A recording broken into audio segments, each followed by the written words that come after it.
తాకట్లో ఉన్న మీ బంగారాన్ని విడిపించి ఆ రోజు ఆన్లైన్ రేటుకి కొంటాం. Sharma gold company. నమస్కారం, సుమన్ టీవీకి స్వాగతం. ముందుగా సుమన్ టీవీ ప్రేక్షకులకు శ్రీ విశ్వావసునామ ఉగాది శుభాకాంక్షలు.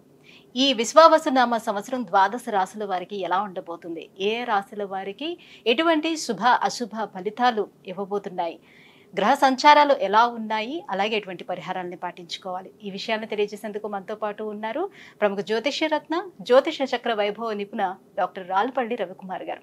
గురుగారు నమస్కారం. నమస్కారం. గురుగారు, కొత్త సంవత్సరంలోకి ఎంటర్ అవ్వబోతున్నాం. మరి కొత్త సంవత్సరం ఎలా ఉండబోతుంది ద్వాదశ రాశుల వారికి అని తెలుసుకునే ముందు గ్రహాల సంచారం ఎలా ఉంది, ముఖ్యంగా 4 గ్రహాలు మనకి ప్రతి సంవత్సరం మారేది, ఈ 4 గ్రహాల సంచారం ఎలా ఉంది, ఎలాంటి ఫలితాలు ఇస్తున్నాయి? శరదిందు సమాకారే పరబ్రహ్మ స్వరూపిణి వాసరాపీఠ నిలయ సరస్వతి నమస్తుతే. సుమన్ టీవీ ప్రేక్షకులకి నూతన సంవత్సర ఉగాది శుభాకాంక్షలు. మెయిన్గా ఏంటంటే ఈ సంవత్సర ఫలితాలు ఇప్పుడు చెప్పుకుంటున్నాం కాబట్టి ప్రతి నెల ఏంటంటే మాస ఫలితాలు చెప్పుకుంటున్నాం కాబట్టి మాస ఫలితాలు చెప్పుకున్నప్పుడు ఏంటంటే రవి 1 మంత్కి మారుతాడు ప్రతి నెల, అలాగే బుధుడు 20 డేస్, శుక్రుడు 20 రోజులు, అలాగే కుజుడు 45 రోజులు, అలాగే శుక్రుడు 20 రోజులు, చంద్రుడు అంటే ప్రతిరోజు ఒక్కొక్క నక్షత్రం మారుతుంటాడు. ఒక మెయిన్గా మటుకు గురువు, రాహు, కేతు, శని అండి. ఈ 4 కూడా ఏడాది పాటు ఇంచుమించుగా ఉంటారు కాబట్టి గురువు ఉన్నారంటే సంవత్సర కాలం పాటు అక్కడే ఉంటారు. అలాగే రాహు ఉన్నారనుకోండి, కేతు 1.5 ఇయర్ ఒక రాశి నుంచి ఇంకో రాశికి మారడానికి పడుతుంది.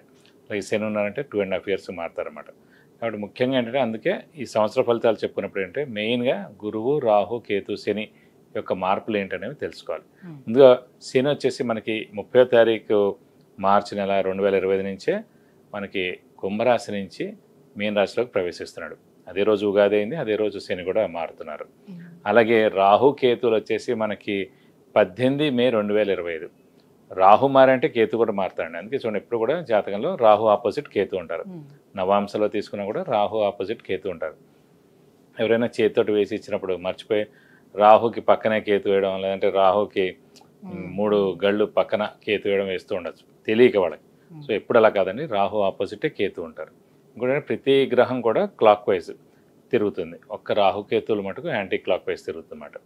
కాబట్టి రాహుకేతువులు మటుకు ఏనార్థం ఒక రాశి నుంచి ఇంకో రాశి మారుతారు. అతనేమో 18 మే 2025 నుంచి ముఖ్యంగా రాహు వచ్చేసి మనకి కుంభరాశిలోకి వస్తాడు, అలాగే కేతు వచ్చేసి మనకి సింహరాశిలోకి వస్తారు. వీళ్ళిద్దరు కూడా ఏనార్థం పీరియడ్ అక్కడి నుంచి ఉంటారు 18th మే నుంచి. నెక్స్ట్ వచ్చేసి మన గురువు, ముఖ్యంగా ఏంటంటే గురువే ఇంపార్టెంట్. అందరూ అనుకుంటారు గురువు మార్పు మళ్ళీ వస్తుంది. గురువు ఏ రోజైతే మారుతాడో ఆ రోజే పుష్కరాలు స్టార్ట్ అవుతాయండి. ఇదే రూల్ అనమాట. సాధారణంగా గురువు ఏ రాశి నుంచి ఏ రాశి మారుతాడు మనం అనుకుంటుంటాం. మన జాతకం చెప్పినప్పుడు కూడా మన రాశి నుంచి 2వ స్థానంలో, 5వ స్థానంలో, 7వ స్థానంలో, 9వ స్థానంలో, లాభస్థానంలో గురువు ఉన్నప్పుడు మన శుభ ఫలితాలు చెప్తుంటాం కదా. సో అందరూ అనుకుంటుంటారు అబ్బాయి ఎప్పుడు మన రాశి నుంచి 2nd హౌస్ వస్తుంది, ఎప్పుడు మన రాశి నుంచి 5th, 7th, 9th, 11th వస్తుంది. సో వాళ్ళకి ఒకటే నమ్మకం ఏంటంటే ఈ రోజైతే పుష్కరాలు స్టార్ట్ అవుతాయో ఆ రోజు గురువు ఒక రాశి నుంచి ఇంకో రాశిలోకి మారుతున్నట్టు మనం ఈజీగా గుర్తించవచ్చు. ఇంకోటి అంటే ముఖ్యంగా చాలామందికి అంటే ఇప్పుడు కొంతమందికి వివాహం కాని వారు ఉంటారు, సంతానం లేని వారు ఉంటారు, ఉన్నత చదువు గురించి వెళ్ళిన వాళ్ళు ఉంటారు, అలాగే ఫారెన్ విజిట్స్ కానీ, ట్రావెల్స్ కానీ, అంటే అసైన్మెంట్స్ కానీ గురించి వెళ్తారు, కొత్త జాబ్ గురించి, ప్రమోషన్స్ గురించి, అలాగే సంతానం, గృహం, వాహనం ఇవన్నీ కూడా మనం చెప్పుకోవాలంటే కనుక గురువు యొక్క మార్పుతోటే చెప్పాలన్నమాట. కొన్ని రాష్ట్రాల వాళ్ళకి లాస్ట్ 2 ఏళ్ళు లేదనుకోండి, ఈ ఏడాది ఉంటుంది అంటే ఆ ఏడాది వాళ్ళకి 2వ స్థానం కానీ, 5వ స్థానం కానీ, 7వ స్థానం కానీ, 9 కానీ, 11లోకి వచ్చినప్పుడు ఆ సంవత్సర కాలం పాటు.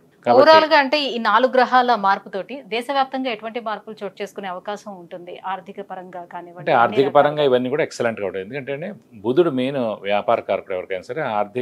ఆర్థికానికేమో బుధుడు అవుతాడు, అలాగే గురువు కూడా అవుతాడు. గురువు వచ్చేసి మనకి సంచారం మిథున రాశిలోకి వస్తున్నాడు. మిథున రాశి అధిపతి బుధుడు అండి. సో ఎప్పుడైతే మిథున రాశి అధిపతి బుధుడిని ఈ గురువు కలుస్తాడో అంటే ఆ మిథున రాశిలోకి వచ్చే సంవత్సర కాలం పాటు ఉంటాడో సో వ్యాపార అభివృద్ధి ఉంటుంది, దేశాభివృద్ధి ఉంటుంది, అన్ని విధాలు కూడా చాలా బాగుంటుంది. ప్లస్ చాలామంది అంటే ఇంకా వ్యాపారం విపరీతంగా పెరుగుతుంది, ఎక్స్పోర్ట్ కానివ్వండి ఇవన్నీ కూడా విపరీతంగా పెరుగుతాయి అనమాట. వాతావరణ పరిస్థితుల్లో ఎటువంటి మార్పులు? వాతావరణం కూడా చాలా బాగుంటుందండి. ఎందుకంటే శని కూడా మనకి గురువు స్థానం అయిన మీన రాశిలోకి వస్తున్నాడు. ఇంకోటి ఏంటంటే ఆధ్యాత్మిక కారకుడు శని, గురువు, కేతు కూడా అండి. అలాంటి ఆధ్యాత్మిక కారకుడైన శని వచ్చేసి మనకి గురువు రాశి అయిన మీన రాశిలోకి ఉంటాడు కాబట్టి సో ఆధ్యాత్మిక వాతావరణం 2.5 ఇయర్స్ పరిపూర్ణంగా ఉంటుందని చెప్పుకోవచ్చు. శత్రు దేశాల నుంచి వివాదాలు కానీ అలాంటి చోటు చేసుకుని అలాంటివి అయితే ఏ ఇబ్బంది ఉండదు, ఖచ్చితంగా ఉండదు. జూన్ తర్వాత నుంచి ఇలాంటి ప్రాబ్లమ్స్ అన్ని కూడా తీరిపోతాయి. కొన్ని రోజులు ఏంటంటే కుజుడు కూడా నీచ స్థానంలో ఉంటాడు అన్నమాట కర్కాటక రాశిలో ఈ మే, జూన్ ఆ సమయాల్లో. ఒకసారి జూన్ వెళ్ళిపోయిన తర్వాత నుంచి మటుకు ఎలాంటి ప్రాబ్లమ్స్ ఉండవు దేశానికి మటుకు. గురుగారు, శ్రీ విశ్వావసనామ సంవత్సరం మరి మీన రాశి వారికి ఎలా ఉండబోతుంది? రాశిలోకే ఈరోజు మరి శని కూడా ప్రవేశిస్తున్నాడు కాబట్టి మరి ఇక్కడి నుంచి వీళ్ళకి ఎలా ఉంటుంది? అంటే సెకండ్ ఫేజ్ కదా వీళ్ళకి వచ్చింది శని. తప్పకుండా మీన రాశి అనగానే మనకి పూర్వాభాద్ర 4వ పాదం, ఉత్తరాభాద్ర 1, 2, 3, 4 పాదాలు, రేవతి 1, 2, 3, 4 పాదాలు, ఈ నక్షత్రాల సంబంధం మనకి మీన రాశిలో వస్తుంది. మీన రాశి వారికి ఫస్ట్ ఆఫ్ ఆల్ చతుర్థ స్థానంలో గురువు ప్రవేశిస్తున్నాడు. చతుర్థ స్థానం అంటే గృహస్థానం, వాహన స్థానం, తల్లి స్థానం, సుఖస్థానం, ఇవన్నీ కూడా ఆ స్థానం కింద వస్తామట. సో విద్యార్థులకు పట్టిందల్లా బంగారం చెప్పుకోవచ్చు. ఉన్నత విద్య అభ్యసించవచ్చు, మంచి కాంపిటేటివ్ ఎగ్జామ్స్ రాయొచ్చు, గవర్నమెంట్ జాబ్స్ రాయొచ్చు, ఇవన్నీ సరైన సమయం వాళ్ళకి. సో మంచి ర్యాంక్, సీటు మంచి యూనివర్సిటీలో కూడా వస్తుంది. అలాగే ఫారిన్ వెళ్ళి కూడా చదువుకునేందుకు అవకాశాలు ఎక్కువగా ఉన్నాయి. ఏలినాటి శనితో స్థానచలనం, ఈ స్థానచలనంతో విద్యార్థులకి ఈ విద్య బెస్ట్గా రావడం. ఎందుకంటే చతుర్థ స్థానంలో గురువు ఉన్నాడు కాబట్టి చతుర్థ స్థానమే మనకి విద్యాస్థానం అన్నమాట. ఇప్పుడు 4th హౌస్నే చూస్తారండి ఎలాంటి విద్య వస్తుందని. 4th హౌస్ బట్టి ఎలాంటి ఇల్లు వస్తుంది, 4th హౌస్ బట్టి ఎలాంటి కారు మీరు కొంటారు, ఇవన్నీ చతుర్థ స్థానం. అలాగే చతుర్థ స్థానం చాలా బాగుందంటే తల్లి సేఫ్గా, సెక్యూర్గా, బెస్ట్గా, ఏ లోటు లేకుండా తల్లి యొక్క బ్లెస్సింగ్స్ తోటి తల్లి అక్కడ ఉంటారన్నమాట మంచిగా. సో చతుర్థ స్థానం అంత మంచిది. అలాంటి చతుర్థ స్థానానికి మనకి గోచారీత్యా మీన రాశి నుంచి 4th హౌస్లో గురువు ప్రవేశించాడు కాబట్టి సంవత్సర కాలం పాటుకు ఖచ్చితంగా గృహం, వాహనం, అలాగే తల్లి ఏం ప్రాబ్లం లేకుండా ఉండడం, అలాగే విద్య మంచిగా అభ్యసించడం, ఇవన్నీ కూడా జరుగుతాయి.